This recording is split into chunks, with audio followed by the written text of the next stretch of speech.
안녕하세요. 자, 오늘 나갈 차례가 경계에 나갈 차례로 알고 있는데요. 지난 면접까지 나간 것 같은데요. 맞죠? 예. 면접까지는 안 했나요? 면접도 했죠? 제게 축처까지 설명드리고도 한 것 같은데 안 쓰셨구나. 예. 자, 오늘 나갈 차례가 경계 나갈 차례입니다. 페이지가 137페이지인데 어차피 처음은 뭐 이론 내용 이론보다는 뭐 용어 정리 위주로 수업도 하는 거니까 부담 갖지 마시길 바라고요. 경계란 것은 우리 지난주에 배울 당시 용어 정리에서 경계는 필지별로 경계점들을 직선으로 연결하게 되면 경계다라고서 배웠습니다. 경계점을 직선으로 연결을 하게 되면 경계가 만들어지는데 경계점은 종류가 몇 개 있다고 배우셨나요? 이거 빼고 경계는 직선으로 연결을 하게 되면 경계가 만들어지는데 경계점은 종류가 2개 있다고 배웠습니다. 제 말이 맞죠? 일주일 지나니까 남아있는 게 없죠. 그래서 배울 때는 열심히 듣고 열심히 한 것처럼 보이지만 딱 일주일 지나면 잊어먹게 돼 있어요. 그러니까 부담 갖지 마시고 듣고 또 듣고 또 듣고 해서 앞으로 한 10번은 들을 테니까 그때 한번 아시면 됩니다. 예? 그럴 리가 없다고 생각했는데 이거 보니까 그죠? 제 말이 맞죠? 예. 원래 이게 공부가 그래요. 예, 그래서 제가 공부는 머리로 해라 눈으로 해라. 눈으로 하셔야 돼요. 머리로 하게 되면 머리는 배신을 때리니까 자주 보시기 바랍니다. 경계점이라고 칭하는 것은 하나가 선에 굴곡점이라는 점이 있었고 또 하나는 좌표가 있더라. 이 두 가지를 연결하게 되면 경계가 만들어집니다. 그래서 우리 용어 정리할 때 경계란 것은 경계점을 직선으로 연결하면 경계가 되고 경계점의 종류는 2가지가 있더라. 하나는 선에 굴곡점하고 또 하나가 좌표가 있다고 배웠걸랑요. 우리 처음 봤죠? 네. 지난주에 안 배웠죠 이거. 네. 힘내세요. 배워도 모르니까. 네.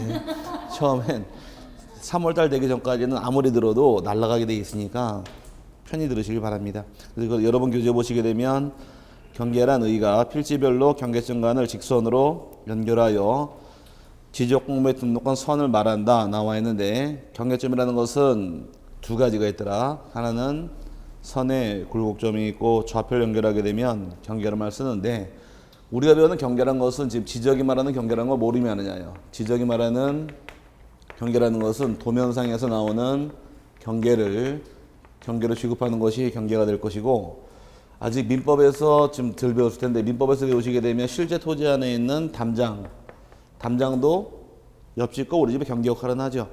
또 논 같은 경우 논뚝도 있을 것이고 뭐 제방도 있을 것이고 이런 것들도 경계로 인정하게 됩니다. 지적법에서 따지는 경계는 도면에 나오는 경계를 경계로 취급하는 것이고 이렇게 담장이나 울타리 같은 것들은 민법에서 말하는 경계를 의미하게 됩니다. 그럼 실제 지상에 있는 경계들을 우리가 배우는 것은 아니라는 것이에요. 우리가 배우는 것은 도면상 나오는 이 경계를 배우는 거지 실제 토지상에 나오는 경계를 배우는 것은 이거 민법 공부할 때 상린관계에서 그때 배우시게 될 겁니다. 우리는 이걸 배우는 것이 이렇게 참고하시기 바라고 그래서 끝부분은 뭐라고 써 있어요? 옆에 보니까 도상경계다라고 나온 겁니다. 도면상 경계를 경계로서 배우게 되고요. 이런 경계를 정하는 원칙이 5개가 정해지는데 맨 처음 나온 것이 경계도 누구만이 정하느냐? 국가만이 정한다가 경계 국정주의입니다. 경계를 토지 소유자가 정해라 그러면은 맨날 싸울 거예요. 여기다 저기다라고 싸우기 때문에 국가만이 정할 수밖에 없어서 경계 국정주의가 적용이 되고 두 번째 경계 직선주의란 말이 나오는데 경계 직선주의라는 것은 여기서 경계는 경계점을 직선으로 연결하면 경계가 됩니다. 그럼 논뚝이나 담장 같은 경우도 민법상 경계 역할을 해요. 만약에 논뚝이 이렇게 해서 있다고 가정할 경우 논뚝이 이렇게 있고 이쪽이 5번 토지 답이고 6번 토지 답일 경우에 실제 경계는 어때요? 곡선이죠? 이렇게 표 있잖아. 이걸 도면에 등록할 당시에는 꺾이는 점을 잡습니다. 꺾이는 점 여기를 잡고 이렇게 나가서 이렇게 연결시켜 주는 거예요.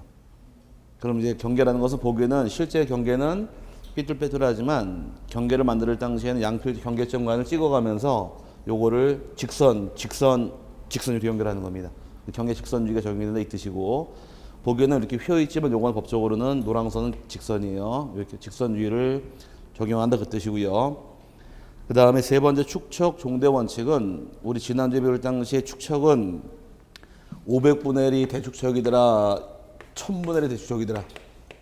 어느 게 더 대축척일까? 축척은 둘 중에 어떤 숫자가 더 큰 숫자예요? 1000분의 1이 더 큰 숫자죠? 학교 다닐 때 공부 못 하셨구나. 자, 500분의 1이 커요? 1000분의 1이 커요?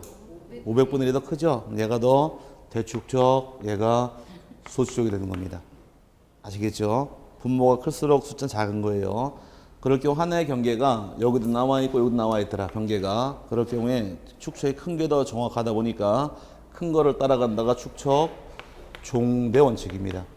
종대, 따를 종자에다 큰 대자에서 큰 걸 따라간다 해서 축척이 클수록 종밀도가 높다 보니까 큰 걸 따라가는 원칙이 축척 종대 원칙이 되고, 네 번째 경계 불가분의 원칙은 경계 역할은 양필지를 나누지 경계를 나눌 수는 없다는 것이 여기 불가분의 원칙인데, 양필지 경계는 하나만 딱 있어야 돼. 그래서 표현상으로 경계는 나눌 수가 없으므로 유일무이라고 씁니다. 하나만 존재할 뿐 둘이 될 수는 없기 때문에, 그래서 유일 하나만 있고 둘이 될 수는 없다 해서 유일무이하는 것이 경계이므로 나눌 수가 없는 것을 경계 불가분의 원칙이라고 말씀니다. 마지막에 부동성의 원칙은 한번 설정한 경계, 국가가 이동하기 전까지는 임의로 이동할 수는 없다. 그래서 부동성의 원칙을 적용시키는데 여기 제목 정도만 이해하시면 되고 크게 문제가 될 부분은 없습니다. 중요한 것은 밑에 지상 경계 기준에서 5개 나온 게 있을 것이에요. 1, 2, 3, 4, 5, 6까지 나와 있는데 5가지만 잘 세분하시면 됩니다. 연접하는 토지 사이에 이제 구조물 등이 있는 경우에 경계가 어디까지 볼 것이냐 해서 5개가 정해지는데, 처음 나온 게 뭐가 나왔어요? 연접하는 토지와 토지 사이에 높낮이가 없을 때에는 그 구조물에 뭐라고 나왔어요? 중앙이라고 나왔죠? 첫 번째 경우는 말을 줄이게 되면 연접하는 토지 사이에 높낮이를 줄여서 고조가 없을 경우는 중앙이 경계가 됩니다. 필지가 2개가 있다는 가정을 하고 여기도 5번 토지 답, 6번 토지 답이 있는데 이렇게 논뚝이 있더라요. 그럼 5번 토지와 6번 토지에 높낮이가 없죠. 이럴 때 이 논뚝이 어디가 경계냐? 어디가 경계가 없을 경우는 중앙이죠. 가운데를 경계로 해서 잎을 나누는 겁니다.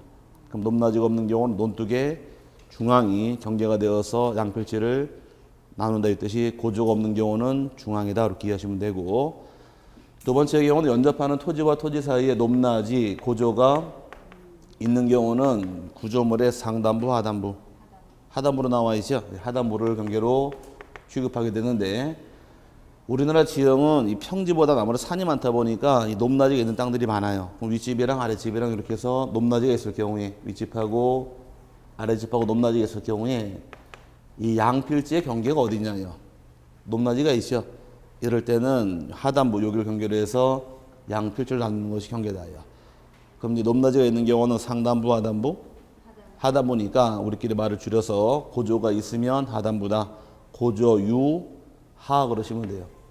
그럴 경우 이 경사면은 누구 땅일까? 경사면은 고지 땅, 저지 땅. 고지 땅이 되겠죠, 윗집 땅. 윗집에서는 그러면 경사가 완만한 게 좋아요, 급한 게 좋아요? 완만하면 좋겠죠. 그래서 밤마다 내려와서 여기서 흙을 퍼 내려요, 바깥으로. 그러니까 아래 있는 사람이 그럼 아랫사람은 또 다시 또 위로 옮기겠네요. 그래서 저 봄에 못 나게 할 당시에 아래 논주인들이 가래가지고서 논둑 다진다고 퍼 올리죠, 흙으로 자꾸. 아닌가? 더 퍼 올리기 때문에 자기 땅을 더 쓰기 위해서 지금은 옹벽을 쏴버립니다. 여기다 이렇게. 옹벽을 쌓게 되면은 요만큼 땅을 더 쓸 수 있으니까. 어쨌든 간에 지금 고조가 있으면 상단부, 하단부. 요거랑 헷갈려서 안 될 것이 세 번째 보시게 되면 연접하는 토지가 도로나 하천 등 절토가 된 부분이 있더라. 절토지라는 게 산이 깎인 데입니다. 절토지가 있는 경우는 그 경사면의 상단부를 경계로 취급하기 때문에 두 개 비교하셔야 돼요. 달라서. 네, 이렇게 산이 있다고 가정을 하고 산에 대해서 도로를 뚫겠다고 해서 계획을 세워서 여기까지 도로를 뚫겠다. 그럼 산을 필연적으로 깎았겠죠? 산을 깎은 데를 뭐라고 부르더라? 여기를 절토지라고 부르는 거예요. 절토지가 있는 경우 이 돌을 뚫으려고 산을 깎은 경우에 이 깎은 면이 있을 거 아니에요. 다녀보시면 여기 써 있죠. 운전하고 가다 이런 나오기 전에 써 있는 거. 졸지 마시오라고 써 있어요.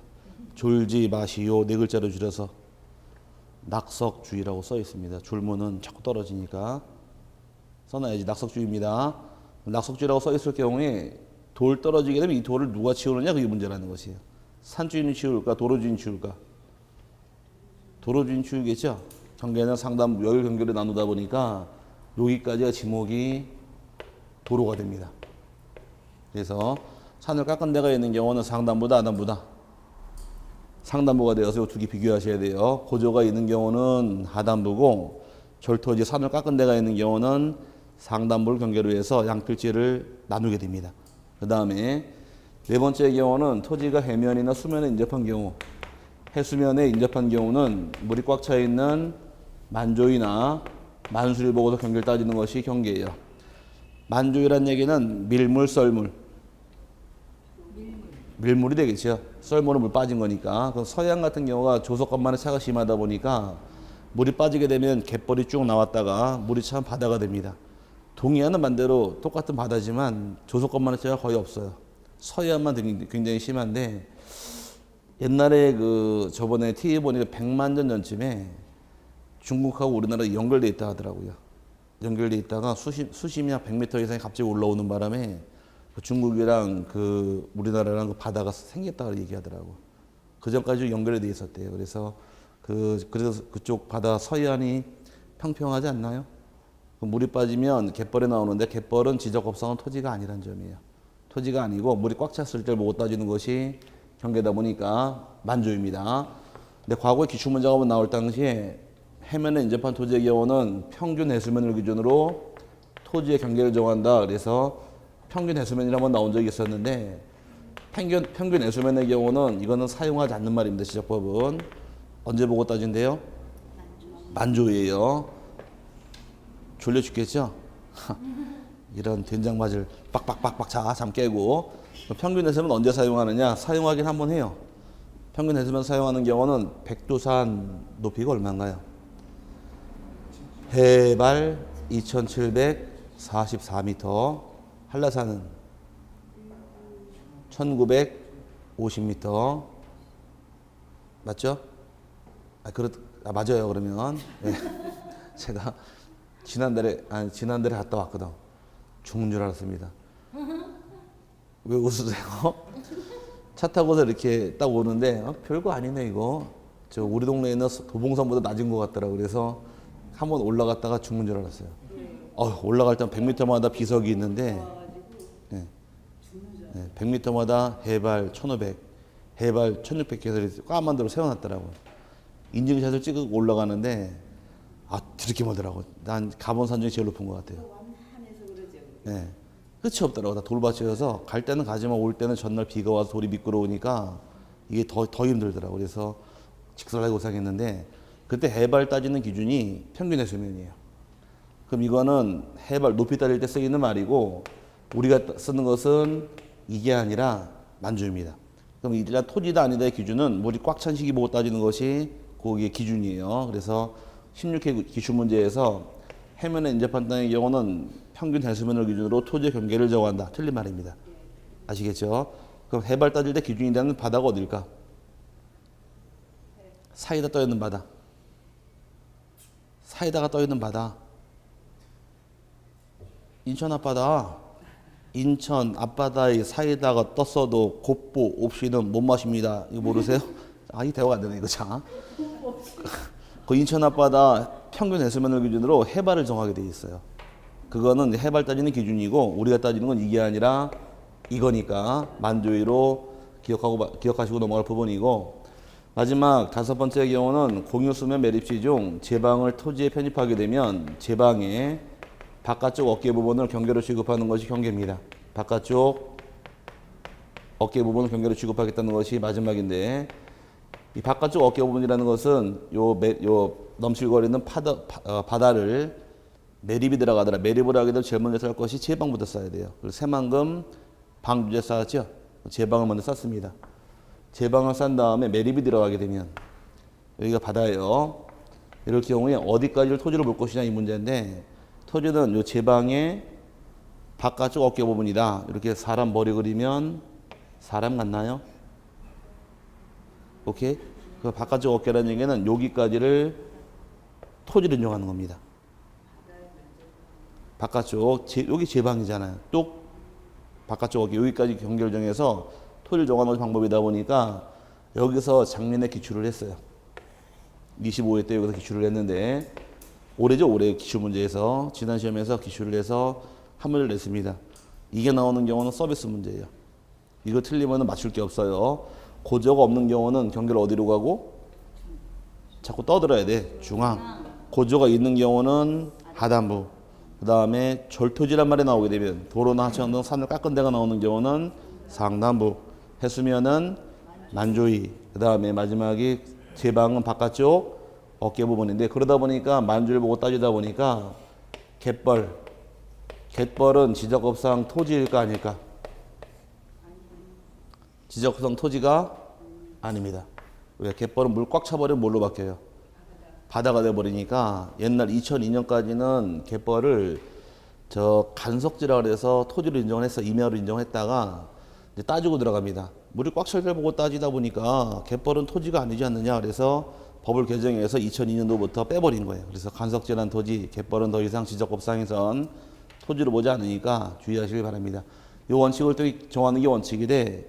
문제는 6번 보니까 지상 경계 구획을 형성하는 구조물 등의 소유자가 다른 경우에는 1번, 2번, 3에도 불구하고 그 소유권에 따라 지상 경계를 결정한다. 찾으셨어요? 이게 뭔 말이냐? 자, 요 5가지 중에서 요 3가지만 소유권이 다른 경우 달리 정할 수가 있다는 단서가 들어오는데 여기서 소유자 달라질 수가 없어요. 제방은 무조건 바깥쪽 어깨 부분이고 해수면은 만조위니까 바뀔 수 없지만 요 3가지 바뀔 수가 있다는 것이에요. 이게 뭔 말이냐? 자, 이렇게 담장 쌓는 거 아직 안 배우셨죠? 이제 여기 5번 토지 지목이 대, 6번 토지 지목이 대가 있더라. 5번 토지 소유자가 집을 지을 때 담장을 쌓게 됩니다. 담장을 쌓을 때는 높낮이가 없는 게 어떻게 쌓아야 돼요? 중앙에 쌓아야 되죠? 그럼 담장 비용은 반반씩 내게 되어 있어요. 공유로. 그럴 경우에 5번 토지 소유자하고 6번 토지 소유자가 담장을 이렇게 쌓게 되면 반에다 걸쳐 쌓지요. 이때 이 담장의 소유권은 비용을 반씩 냈으니까 민법상은 공유예요. 그럼 공동 소유로 가는 것이 원칙인 반면에 이때는 당연히 가운데가 될 텐데 문제는 5번 토지 소유자, 6번 토지 소유자끼리 담장을 쌓지 하고 얘가 주장을 하니까 6번 토지 소유자가 나는 담 쌓고 싶은 생각이 없대요. 쌓고 싶으면 네 돈 내고 네 땅에 네가 쌓으래요. 이런 일이 있을까요? 네, 비일비재합니다. 담장 쌓자 그러니까 얘가 싫대요. 네가 쌓으래요. 난 돈 안 내겠대요. 대신 내 땅 넘어오지 말래요. 그럴 경우에 5번 토지 소유자 입장에선 자기 돈 내고 자기가 담장 이렇게 살 수 있겠네요. 자기 땅에다가. 이해 갔어요? 이것도 공동소유예요? 돈 얘가 다 냈잖아요. 이때는 공동소유가 아니라 단독소유입니다.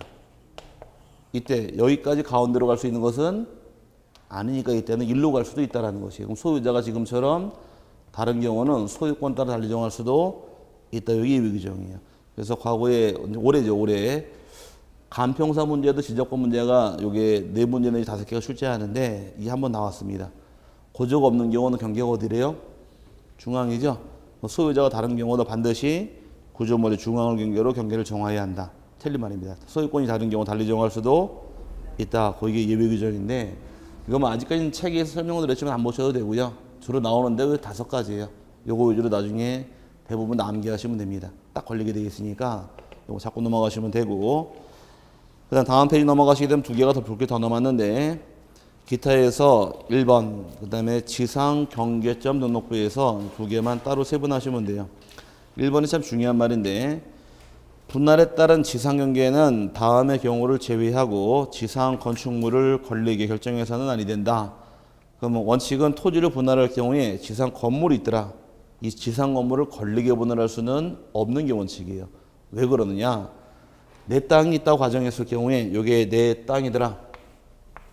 내 땅이었을 경우에 내 땅에다 집을 준다고 내 땅 다 집 짓는 게 아니라 집을 지을 수 있는 선이 있어요. 건축할 수 있는 선을 줄여서 건축선이라고 부릅니다. 뭐라고요? 건축선. 건축선의 경우는 이게 내 땅이죠. 내 땅으로부터 50cm를 물러나야 돼 안으로. 그러면 각 경계로부터 50cm 물러나겠네요. 물러나서 요 만들어진 선이 있게 됩니다. 무조건 요건당 무조건 얼마다? 요 간격이 50cm입니다. 물러나게 되면 요 만들어진 요 네모난 선이 있겠죠. 가상의 선. 이 선이 바로 소위 말하는 건축선이에요. 이 안에 건물을 지어야 돼요. 이 안에 건물을 짓고 만약에 건폐율이 60%일 경우에 이 토지 면적 100평이더라. 그럼 얼마 줘야 돼요? 60%니까 60평 지면 되죠. 그럼 60평을 이렇게 지면 되는 겁니다. 건물을 져서 분필 지우개가 없네. 저기 갔다 와야겠다.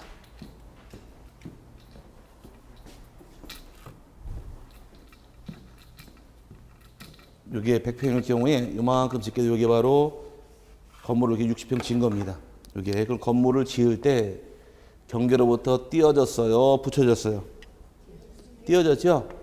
그럼 건물이 경계를 물을 수가 없게 되어 있는 겁니다. 그럼 옆에 토지 소유자 입장에서도 건물 지을 때 50cm 떼야겠네요. 건물을 이렇게 짓게 되면 옆에 건물도 이렇게 해서 자리를 잡고서 있는 거예요. 그러다 보니까 건물 외벽과 외벽 사이가 얼마나 떨어져요? 거리 약 1m가 떨어지죠? 이 공간이 모아놓은 공간인가요? 남자분들 술 먹고 가다가 오줌 마르면 잠깐 들어가서 나오는데 여기고 우리 학교 다닐 당시에 숨어 담배 피는데 여기 아니에요? 나만 담배 피웠나 숨어서? 어쨌든 이 공간이 생기는데 그러다 보니 여기 항상 막아놨죠? 못 지나가게. 냄새 나니까 자꾸 막아놓고 추를 막아버리는데 여기 이제 건축물 간에 그 50cm 뛰다 보니까 1m라는 공간이 생기기 시작을 한 거예요. 이렇게 감 잡았어요? 그럼 건물을 지을 땐 붙여졌다 띄어졌다? 띄어졌죠. 근데 나중에 이 토지를 분할할 경우에 분할을 이렇게 해버리게 되면 내가 10번 땅을 불러보면 얘가 10과 10의 1로 분할했을 경우에 지금 건물이 걸쳐버렸죠. 이렇게 분할할 수는 없다는 것이에요. 왜? 지을 때 띄어졌으면 분할할 때도 건물을 물리게 분할할 수는 없다. 하지만 이렇게 물리게 분할할 수 있는 예외 규정이 4가지가 있어서 이게 문제가 되는 겁니다. 여러분 교재 몇 개 나왔어요? 1번, 2번, 3번 3개 나왔죠? 하나가 빠졌어요. 4가지가 있다 보니까 예외에서 20회 시험, 22회 시험, 24회 시험 3번 연타로 냈습니다. 그래서 20회, 22회, 24회 나왔다는 얘기는 또 언제 나올까? 20회 내고 21회 안 냈고 22회 냈으니까 23회 안 냈고 24회 나왔으니까 25회 올해 안 냈겠죠? 그럼 언제 나올까? 26회 요 횟수를 거스르지 않으니까 잘 봐놓으셔야 돼요. 예외 규정 요걸 문제 되는 겁니다. 여러분 교재에 그래서 다음의 경우를 제외하고 지상 건축물을 걸리게 결정해서는 아니 된다. 그럼 다음의 경우는 걸릴 수도 있다가 되겠죠? 그 예외 규정이 3개가 빠지는데 세상에서 제일 무거운 게 뭔지 아세요? 세상에서 제일 무거운 거? 조릴 때 눈꺼풀이에요. 참 무겁죠? 자, 나도 죽겠어. 자, 1번에 법원에 확정 판결이 있는 경우 확정 판결 받게 되면 건물 물려도 무방합니다. 두 번째, 도시개발 사업 등 사업 시행자가 사업지구 경계를 결정하기 위해서 토지 분할하고자 할 때에도 건물 물려도 무방하다요. 세 번째, 이건 마지막 것만 보시면 돼요. 도시관리계획선에 따라 토지를 분할하는 경우도 가능하다. 찾으셨나요? 하나 더 쓸 것이 4번 옆에 쓰신 다음에 공공사업을 위해서 4번 쓰신 다음에 공공사업을 위해서 거기 하나 빠졌어요. 이제 토지 분할할 때 공공사업을 시행할 때 공공사업을 시행을 통해서 분할 시에도 이때도 건물을 물려도 가능합니다. 근데 공공사업용 토지가 아직 외울 건 아니고 나중에 기본설 받으시면 8가지 지목이 나와요. 8가지가 도로란 지목이 있고 하천이 있고 제방이 있고 쓰지 마세요. 나중에 책에 다 있으니까 다 버릴 거니까 있는 거 알려드리려고 쓰는 거예요. 그 다음에 국어란 지목이 있고 그 다음에 유지가 있고 수도용지가 있고 학교용지가 있고 철도용지까지 해서 8가지 지목으로 토지를 분할하고자 할 때에는 공공사업이 우선이니까 건물 물려도 무방하다 예외 규정이 있습니다. 그래서 요 4번 써서 4가지가 대상이에요. 처음 나온 것이 확정 판결, 두 번째가 사업 시행지역 경계 결정하는 경우고 네 번째가 도시군 관리계획선, 마지막이 공공사업 요 4가지가 건물 물려도 무방한 케이스가 되어서 시험에 3번 나왔으니까 주의하시기 바랍니다. 기출문제 격언이 있어요. 격언은 한 번 낸 것은 또 냅니다. 그래서 자꾸 내게 되어 있으니까 주의 좀 하실 부분이고요. 그 다음에 지상 경계점 등록부란 말이 나오는데 지상 경계점 등록부도 22회 때 한번 출제했습니다. 지상 경계점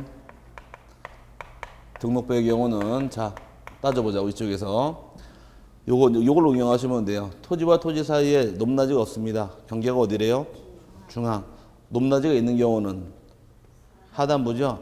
이런 내용을 소관청 안에서 저 토지와 이 토지 두 개의 토지에 높낮이 있다는 사실을 알까 모를까? 가보기 전까지는 모르잖아요. 우리 지정은 2차원 지적이니까 수평만 등록하다 보니까 이런 사실을 알 수가 없다라는 것이에요. 이런 사실을 확인하기 위해서 등록해주는 정보가 지상 경계점 등록부예요.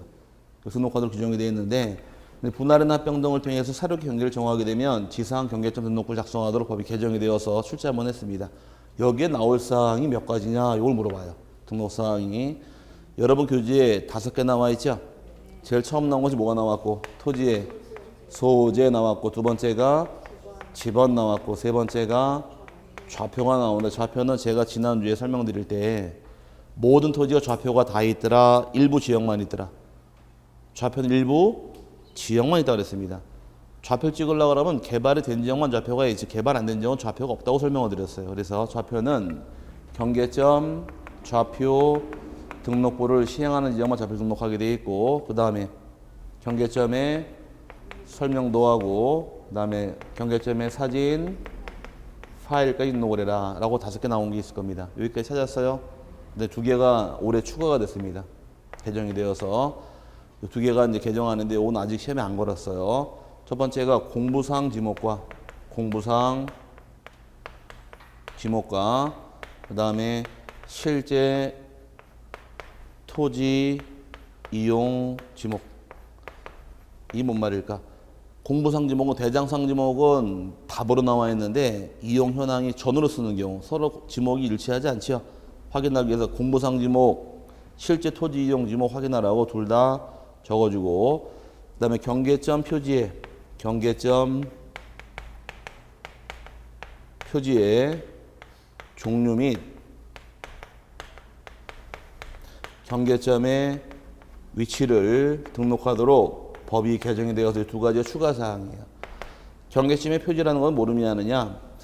이제 경계점이라는 것, 지상 경계점이라는 것이 혹시 보신 분 계실지 모르겠지만 다녀보시면 시골 같은 데 가게 되면 중간에 빨간 말뚝 박힌 게 있을 겁니다. 요만한 빨간 말뚝. 그 빨간 말뚝을 쭉 연결하면 내 땅을 확인할 수가 있는 거예요. 그걸 다 설치가 되어 있는데 땅바닥에 맨 땅일 경우는 빨간 말뚝을 박으면 박히겠지만 이렇게 시멘트나 아스팔트 같은 데는 이 말뚝을 박을 수가 없잖아요.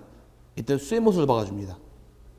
쇠못을 박아가지고 혹시 보신 적 있는지 모르겠는데 빨간 말뚝으로 이렇게 생긴 게 있어요. 이렇게 캡이 이렇게 생겨가지고서 여기 위에 열십자가 들어가 있게 됩니다. 들어가 있고 여기에 지적 경계점이라고 써 있어요. 지적 경계점이라고 써 있는데 요거를 내 땅이 이렇게 있을 경우에 집을 짓고 살고 있죠. 내 땅일 경우에 그럼 실제 땅에다가 이 말뚝으로 이렇게 하나씩 다 박아줘요. 이렇게. 오케이? 그럼 요걸 연결했을 때 내 땅이 여기까지라고 확인할 수가 있는 겁니다.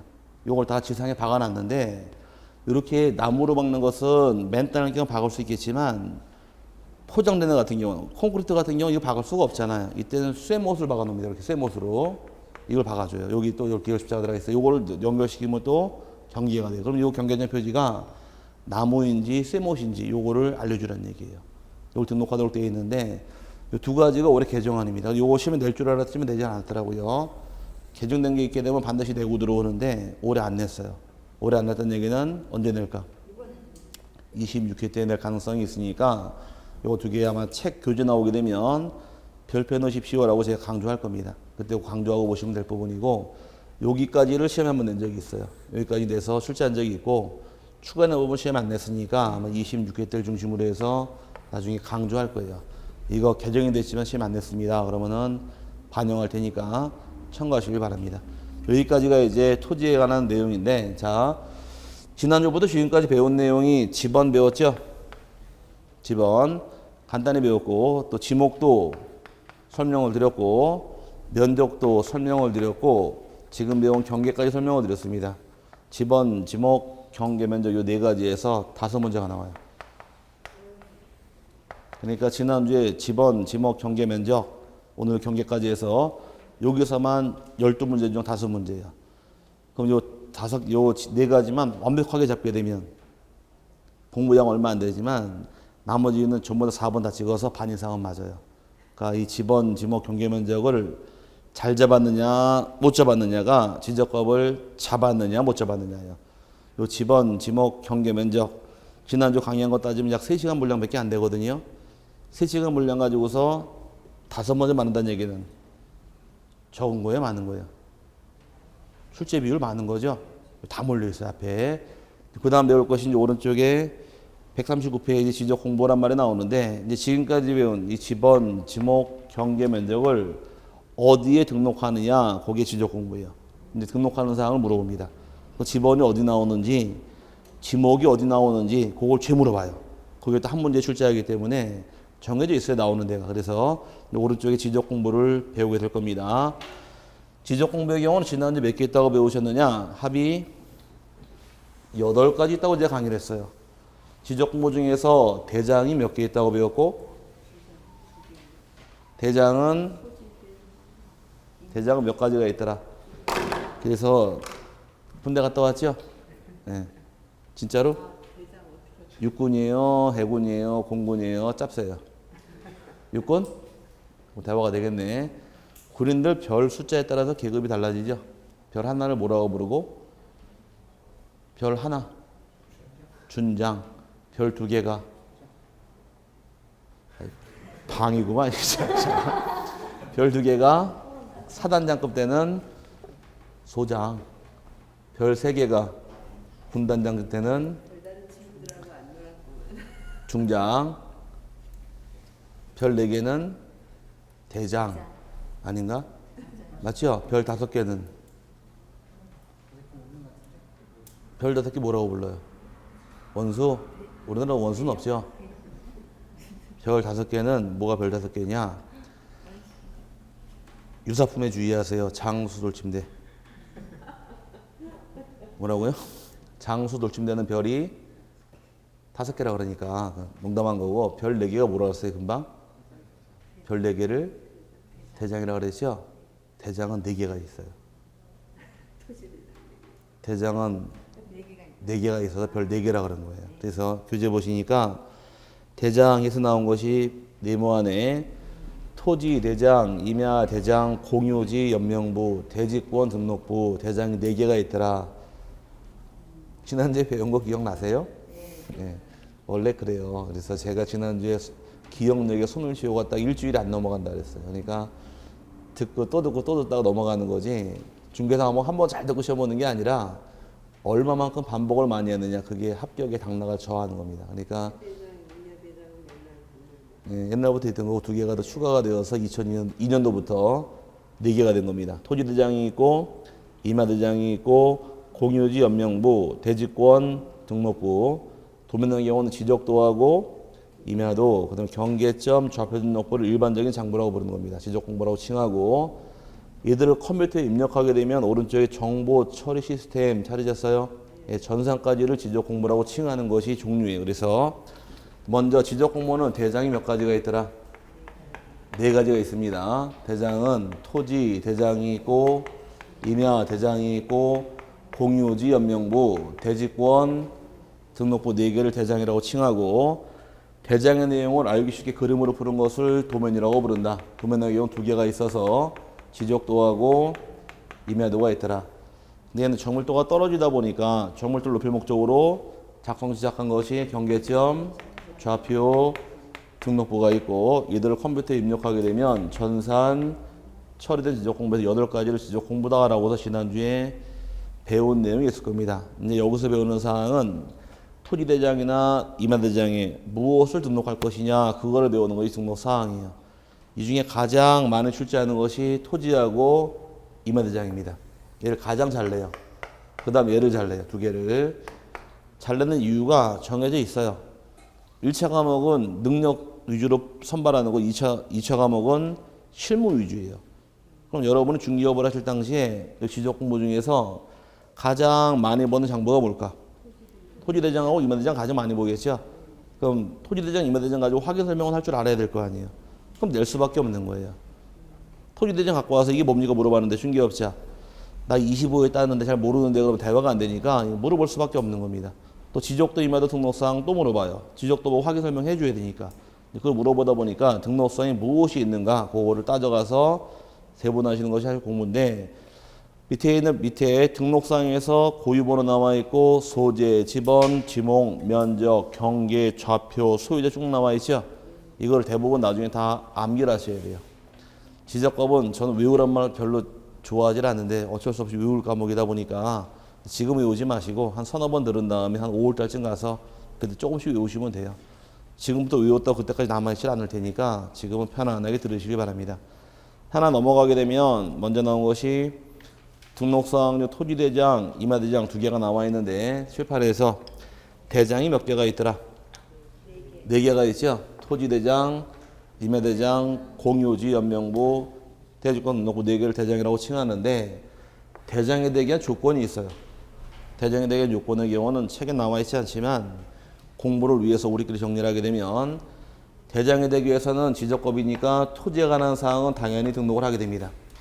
등록하게 되고 토지에 관한 사항 플러스 소유권이 기재가 되면은 대장이라고 불러요. 그럼 거꾸로 이야기되면 지적공부가 총 몇 가지가 있는데 총 8개가 있는데 8개 중에서 소유권이 나오는 장부는 4개만 나온다요. 4개 토지대장하고 임야대장하고 공유지, 연명부하고 대지권, 등록부까지만 소유권을 등록하게 돼 있고 다른 장부 소유권 나오지 않는 거예요. 그럼 지적도에 소유권 나올까 안 나올까?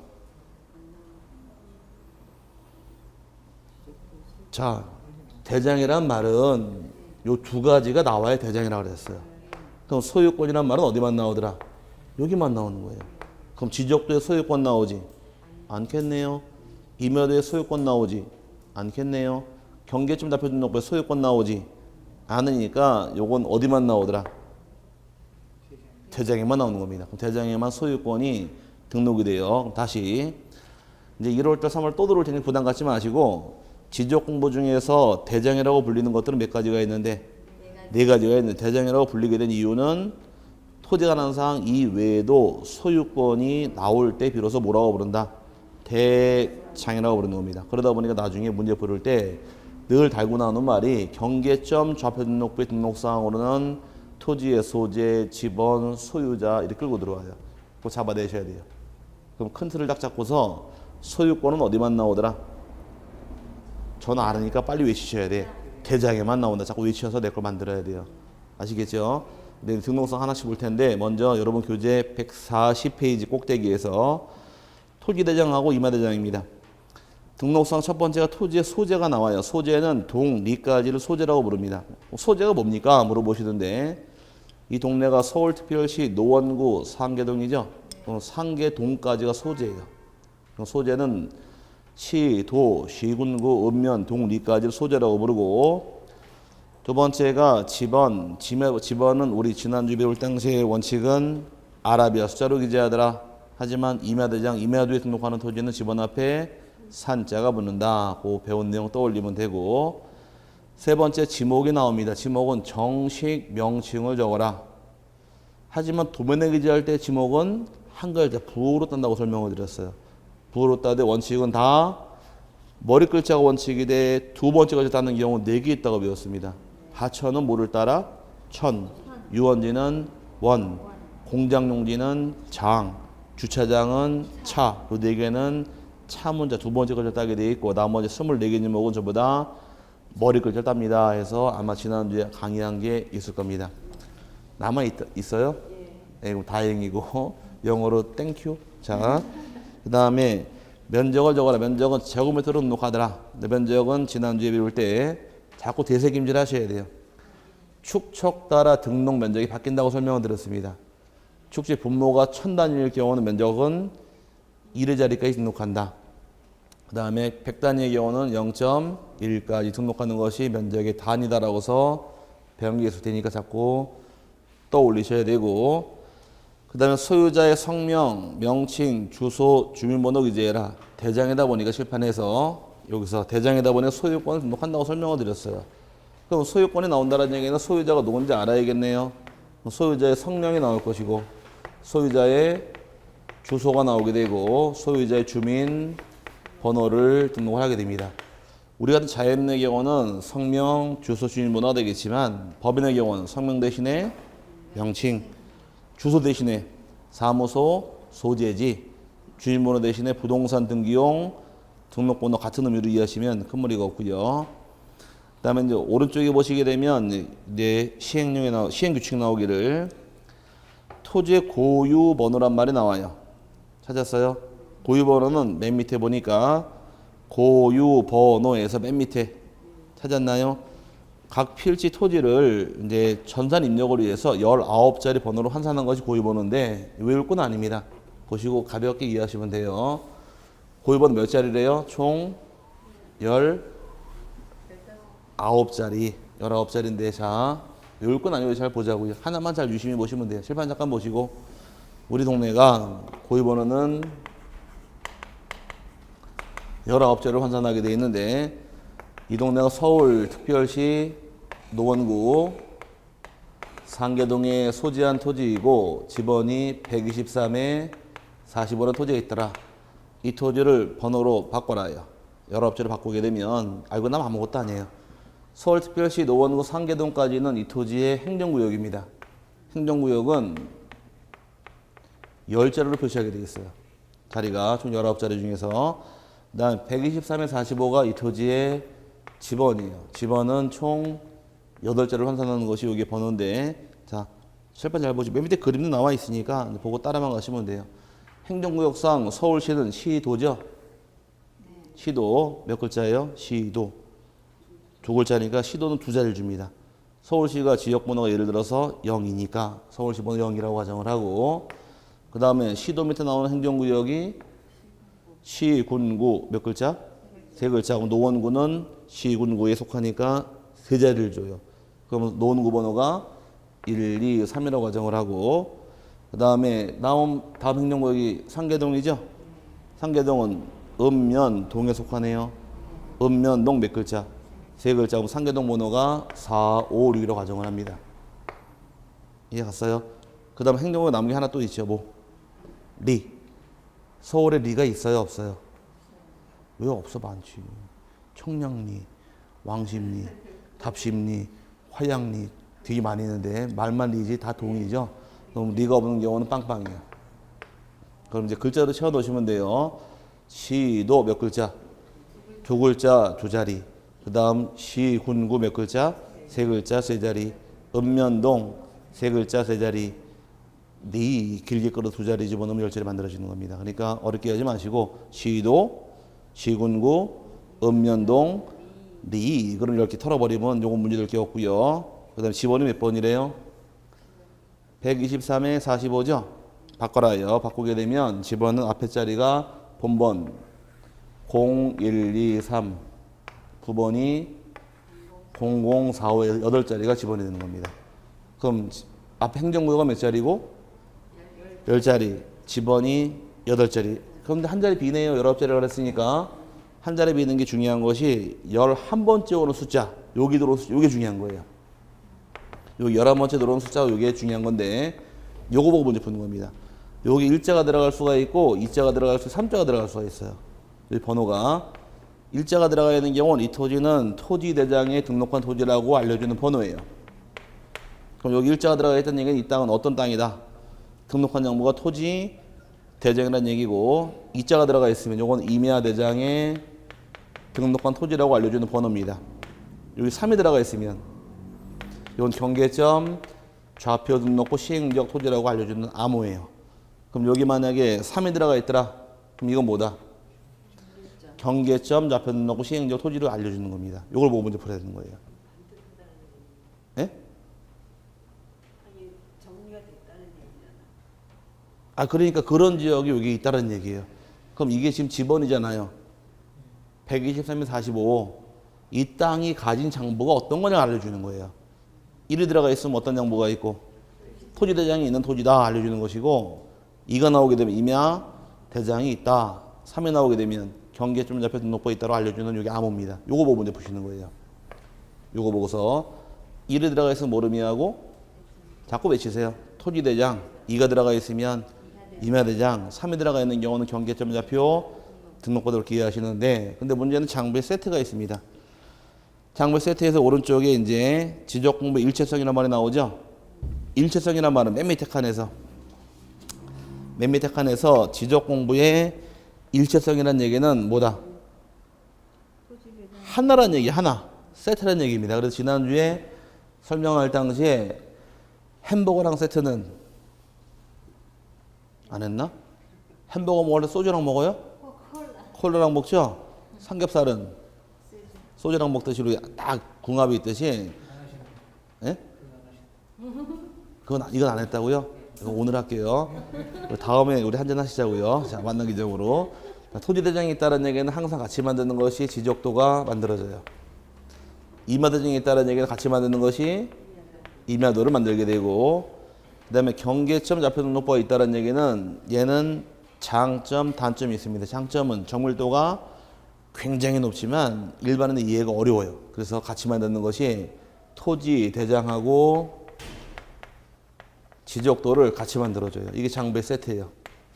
과거 기출문제에서 경계점 좌표 등록부 시행지역에 토지가 가진 장부로 옳은 것은 문제를 낸 적이 있습니다. 그럼 경계점 좌표 등록부란 말이 나오게 되면 장부 몇 개가 다 나와야 돼요? 이 세 개가 다 나와야 되는 거예요. 경계점 좌표 등록부하고 토지 대장하고 지적도까지 여기 장부의 세트라고 부릅니다. 그래서 잡아놓고서 암기 놓으셔야 돼요. 신내 고유번호 설명을 드렸지만 고유번호는 이걸 다 보고 외치는 게 아니라 뭐만 유심히 보실 것. 몇 번째 숫자? 11번째 숫자. 요걸 보고 문제를 푸는 거예요. 이해 갔어요? 요게 1이 나오게 되면 뭐 의미하더라? 자꾸 외쳐야 돼요. 토지대장의 등록한 토지이다. 2가 나오게 되면 임야대장. 3이 나오게 되면 경계점 좌표 등록부를 의미하는데 문제는 이 고유번호가 대부분 장부에 다 나오는데 얘가 나오지 않는 데가 있어요. 고유번호가 나오지 않는 장부는 지적도, 임야도, 도면에만 고유번호가 나오질 않아요. 그러다 보니까 전 페이지에서 139페이지에서 맨 밑에 박스에서 지적공배 등록상 찾으셨어요? 맨 처음 칸에 나온 게 뭐예요? 고유번호죠? 고유번호는 다 나온다고 동그라미가 쳐 있지만 어디만 나와 있지 않더라? 지적도와 임야도는 고유번호가 안 나옵니다. 이런 것들을 외워놓으시는 거예요. 나오는 걸 외우는 게 아니라 나오지 않는 걸 외우시는 거예요. 그게 답이니까. 고유번호 어디만 안 나온다고요? 지적도와 임야도의 고유번호 나오지 않습니다. 여기 고유번호의 설명이고 다시 140페이지 넘어와서 그 다음에 두 번째가 도면번호가 나오더라. 지금 배우는 게 토지대장하고 임야대장이니까 실판에서 토지대장과 세트는 지적도가 있죠? 임야대장은 임야도가 있네. 그럼 도면이 몇 번 도면이가 도면번호 알려줘라가 도면번호예요. 빼봐야 되니까. 그 다음에 세 번째가 필지별 대장의 장번호와 축척인데 장번호라는 것은 대장이 2장 이상일 때 한 장에 2장으로 된 경우는 앞자리에 2-1, 뒷자리 2-2에서 각 장수와 면수를 적어주게 됩니다. 그래야 중간에 떨어져 나가는 것을 잡아낼 수가 있어서 페이지가 장번호로 이해하시면 되고 축척, 지적도 임야도 축척까지 확인할 수가 있고요. 네 번째가 토지 이동 사유. 요거는 토지가 분할이 됐다거나 합병이 된 경우에 언제 분할했는지 언제 합병했는가를 적어주는 겁니다.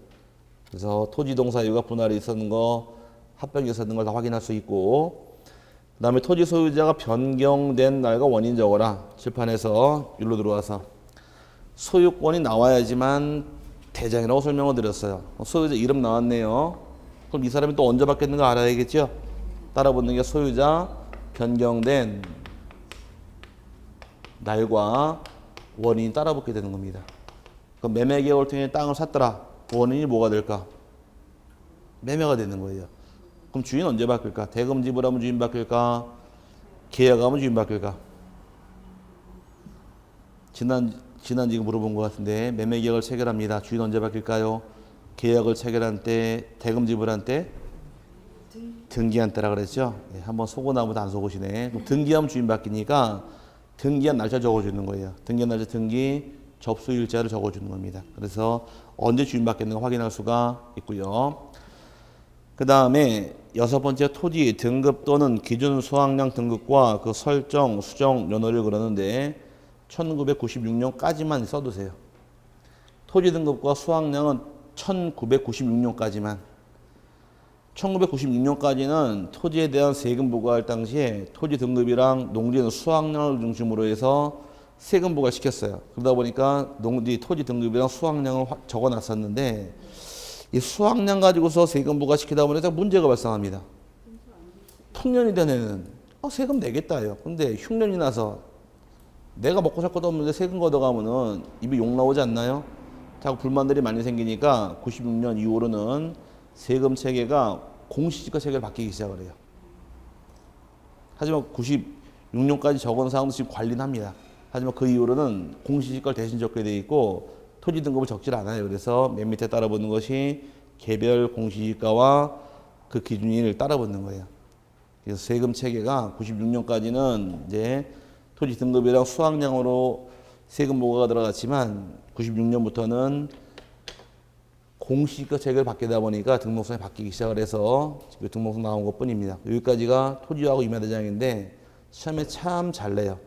거의 냈다 싶으시면 기본으로 내는 데가 토지대장하고 임야대장이에요. 여기까지 1시간을 볼 텐데 자 요거 소유권 어디만 나온다고요?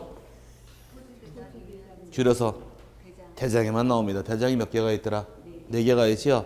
그러다 보니까 토지 소유자 성명, 주소, 주민번호, 소유권자 변경된 날과 원인 요건 어디만 나오느냐? 대장 4개만 나와요. 그럼 요 두 가지 소유자가 관한 사항은 지적도 임야도에 안 나오고 경계점 잡혀 등록부에 안 나옵니다. 이해 갔어요? 이런 것들은 자꾸 넘어가시는 거예요. 그럼 이제 대장이라고 부르된 이유가 왜 대장이 되더라? 대장이 되기 위한 이유는 토지에 관한 내역하고 소유권이 같이 나올 때 뭐라고 부른다? 대장이라 한다. 잡아놓고 넘어가시는 거예요. 오케이? 그럼 다른 장문은 소유권 나오지 않습니다. 잠깐 쉬신 다음에 이제 페이지 141페이지에 공유지 연명부에서 다시 또 보도록 하지요. 잘 쉬시고 오시길 바랍니다.